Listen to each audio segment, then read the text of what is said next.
MLC Dharmendra राय ने doctor Kavindra Narayan द्वारा रचित शाश्वती गीता का लोकार्पण किया। भारतीय जनता पार्टी के प्रदेश प्रवक्ता एवं उत्तर प्रदेश विधान परिषद सदस्य धर्मेंद्र राय ने आज यहां कहा कि वरिष्ठ पत्रकार एवं साहित्यकार डॉक्टर कविंद्र नारायण श्रीवास्तव द्वारा श्रीमद् भागवत गीता का गायन शैली में हिंदी गीतों में रूपांतरित शाश्वती गीता एक विशिष्ट कृति है जो एक सर्वसुलभ सार ग्रंथ बन गया है। प्रसिद्ध साहित्यकार डॉक्टर नीरजा माधव के सारनाथ स्थित आवास पर हिंदी हितैषी परिषद के तत्वाधान में आयोजित एक भव्य समारोह में नामचीन साहित्यकारों ने शाश्वती गीता का लोकार्पण किया। राय ने कहा कि भारतीय वाङ्मय में कुछ ग्रंथ रत्न ऐसे हैं जिन्हें सार ग्रंथ कहा जा सकता है। गीता में वेद पुराण उपनिषद अनेक शास्त्रों का सार समाहित है। मूल गीता रूपांतरित होकर शाश्वती गीता के रूप में एक ऐसी ही कृति बन गई है। स्टार न्यूज़ प्लस के लिए उत्तर प्रदेश के वाराणसी से रोहित सेठ की रिपोर्ट।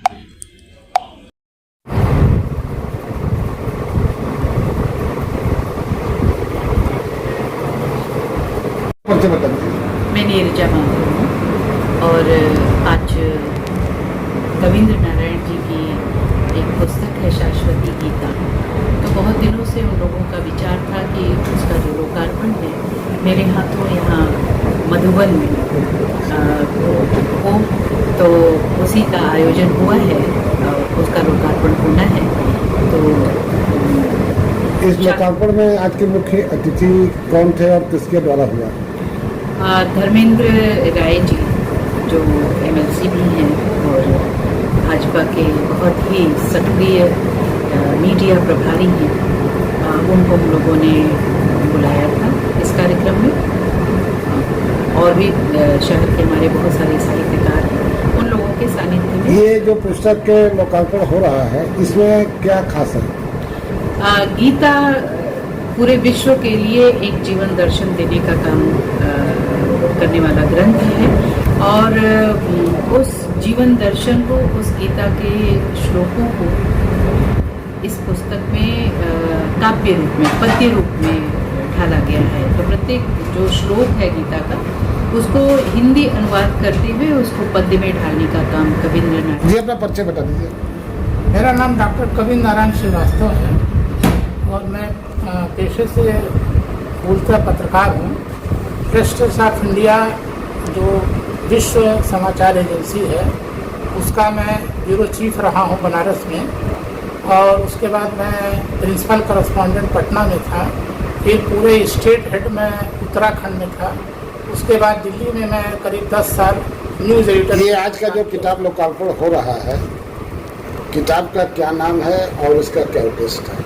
किताब का नाम तो शाश्वती गीता है और इसका मुख्य उद्देश्य ये है कि भगवत गीता जो संस्कृत में भगवान के वाणी से निकली हुई है, इसको जन जन तक पहुंचाने के उद्देश्य से हमने इसको हिंदी गीतों में रूपांतरित किया है।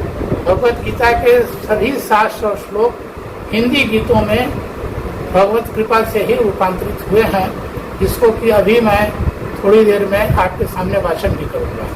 क्या चीज लेके सोचा सर आपने कि इसको इस तरीके से रूपांतरित? हम एक्चुअली ये चाहते थे, ये जो भगवत गीता है ये इसको हम मानते हैं कि ये हर मानव के जीवन का एक मैनुअल है। उसी मैनुअल के आधार पे पूरा मानव जीवन चलता है, लेकिन संस्कृत में होने के कारण इसको लोग ग्रहण नहीं कर पाते हैं, समझ नहीं पाते हैं।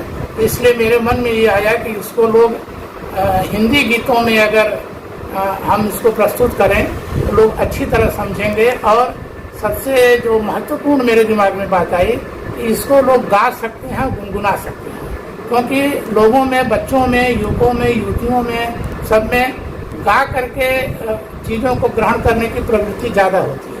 इसी उद्देश्य से मैंने इसको किया। जिस तरीके से रामायण, शिव पुराण लोग गाते हैं, तो अब लगता है क्या कि गीता भी लोग अब इस तरीके से पाठ करेंगे और इसको गाएंगे? इसी तरीके से अगर लोग चाहें तो इसको ढोलक, मजीरे, झांझ, तबला, हारमोनियम पे गा सकते हैं, गुनगुना सकते हैं। जी अपना परिचय बताइए। मैं हिमांशु पाल। आज यहाँ किस प्रकार कार्यक्रम आपके द्वारा किया जा रहा है? ये हिंदी हितैषी परिषद की तरफ से आयोजन है जिसका मैं अध्यक्ष हूँ, और शाश्वती गीता डॉक्टर कविंद्र नारायण जी की पुस्तक है, उसके लोकार्पण का कार्यक्रम है।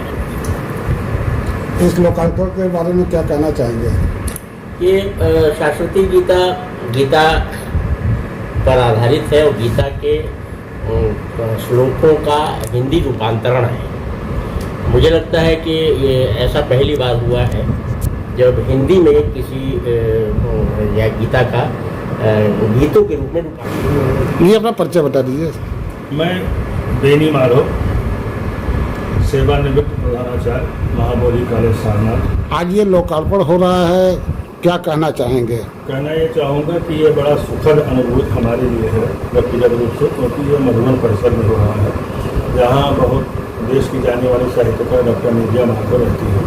उनका ये आवासीय परिसर है और यह निर्णय जो यहाँ कार्यक्रम के किए जाने का हुआ है, इससे मैं बड़ा गर्व हूँ। दूसरा, अभी जैसे हिमांशु जी ने कहा था कि गीता का हिंदी में पहली बार कविता के रूप में या ट्रांसलेशन के रूप में जो सामने आया है, हमें लगता है कि गीता को अभी गंभीरता से जनमानस में बात नहीं पहुंची थी, संस्कृत में होने के नाते विषय की मूर्ता भी है उसमें, लेकिन कवि नारायण जी ने इस काम को आसान किया।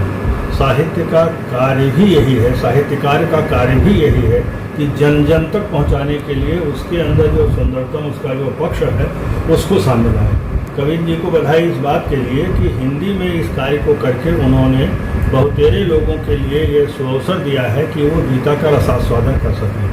ऐसे ही मान्यता के आधार पर मानस बहुत लोकप्रिय है क्योंकि वो अवधि में है। पढ़ा लिखा व्यक्ति अहंकार करता है तो भटक जाता है, अनुशीलन करता है तो बड़ा बन जाता है।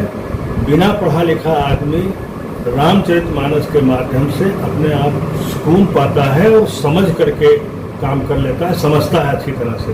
मुझे लगता है उस क्रम में इस प्रयास को देखा जाए।